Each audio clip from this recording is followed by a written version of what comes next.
Hey everyone, Rascal here. And Mama, welcome to our Egg Timer podcast. Today we're covering the Cowboy Bebop movie. Yes, finally! And it takes place right after the end of the series. It's a new expensive bounty, a movie about a new expensive bounty, I should say, being placed for a mysterious criminal who can't seem to be caught. Now, the man's causing major damage to the city, causing widespread panic, meaning that the Bebop crew will have to deal with an enemy more dangerous than the bounties were. Yes. And before we start, be sure to like, subscribe, and click notification bell to update some future podcasts and little pause videos. Absolutely. We have owned this movie for quite a while. We got it from Japan. And so it is the unedited version. We get to see everything in it. Right. And we finally opened it and watched it. Yes, because we covered the original anime series a while ago. But at the time, they did not have the movie available to get really anywhere. It was not on demand. We couldn't get it from the library because someone had taken it. We could not buy it in the store. It was like a lost film for a while until Amazon had it online, available, limited number. And by the time we saw it, there were only 20 left, so we jumped on it. If you haven't seen our podcast on the Cowboy Bebop series or the Failure live action series, you can click on those links. I'm sure Rascals put them inside for you. Oh yeah, wait till I mention something about that in just a little bit. So for here, this is sort of considered more of Spike's movie. While everyone is involved, Spike is really the main star of it. But the entire Bebop crew is in it, and all of the voice actors from the original series are in it, both in Japanese and English.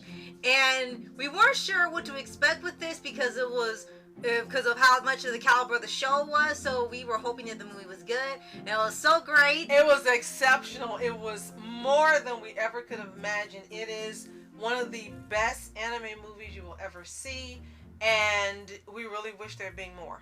Right, more than 2 movies, heck. Yeah. So with this, it had a more fun vibe, too, right, especially in the intro. Right, because majority of the regular Bebop series is either laid back or action, depending on the episode. So here, it was almost like a race against time, because this guy that was blowing up things, he was no joke. He wasn't like the Teddy Bomber or some other characters where they seem like they're threats, but really when they get to them, they're not really that much of a big deal. But in here, they kind of call him the Butterfly Man. He is a threat in and out, and it becomes almost deathly to even fight him. And as I mentioned in the beginning, it starts off more like a slice of life. It's got this fun intro. Right. It's brighter. It's right, more fun.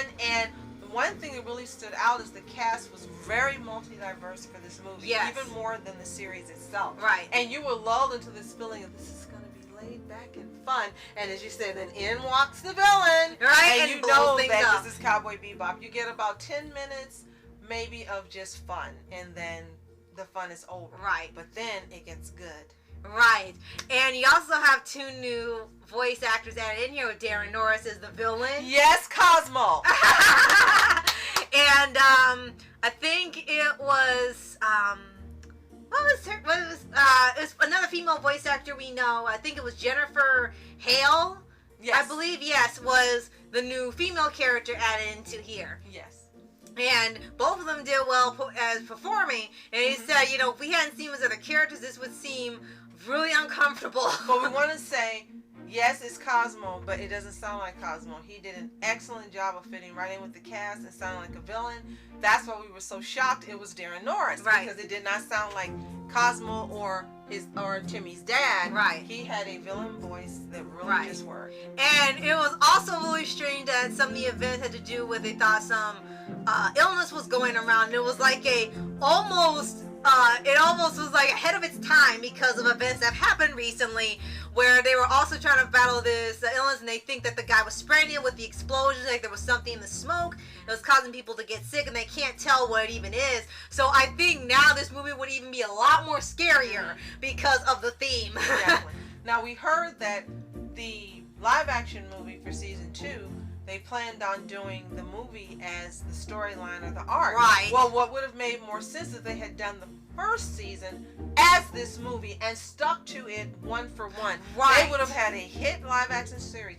But no, they couldn't do that. Yeah, didn't know. And tell them how they screwed that up in the first season. Oh, because they wanted to open up the series with the movie, but they didn't. But they still changed it because instead of finding some robbers in a convenience store, they find them in a casino because that's more ritzy. And no one being killed. Right, and the guy had to go on some spiel about society and unfairness and how the man always takes advantage. And it was like, this guy talked about he was laid off for a job.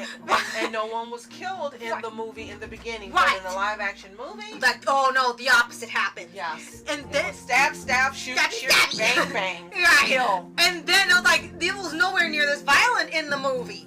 And then it also became clear to me that the person who made live action one really loved the movie way more than the series because they changed just about everything for the original anime. Right. But for the film, they wanted to do more with that because the film had more violence in it, not gratuitous Exactly. or nonsensical, but because it was like a bigger, the live action version. Right. It's nothing like that. we got it was bigger scale, bigger threats. We knew it was gonna be more intense in the anime. But this guy really loved the movie more than the anime. He wanted the live action adaptation to be more gruesome and violent, just how the movie kind of was. Now we can respect he loved the movie more than the series because the movie is outstanding. We're telling you this is unlike any anime movie you have seen and probably that have been done up to that point. Right. This is a fantastic movie. It should be a must watch. I'm sorry guys, for any true anime fan. It's just outstanding from beginning to end.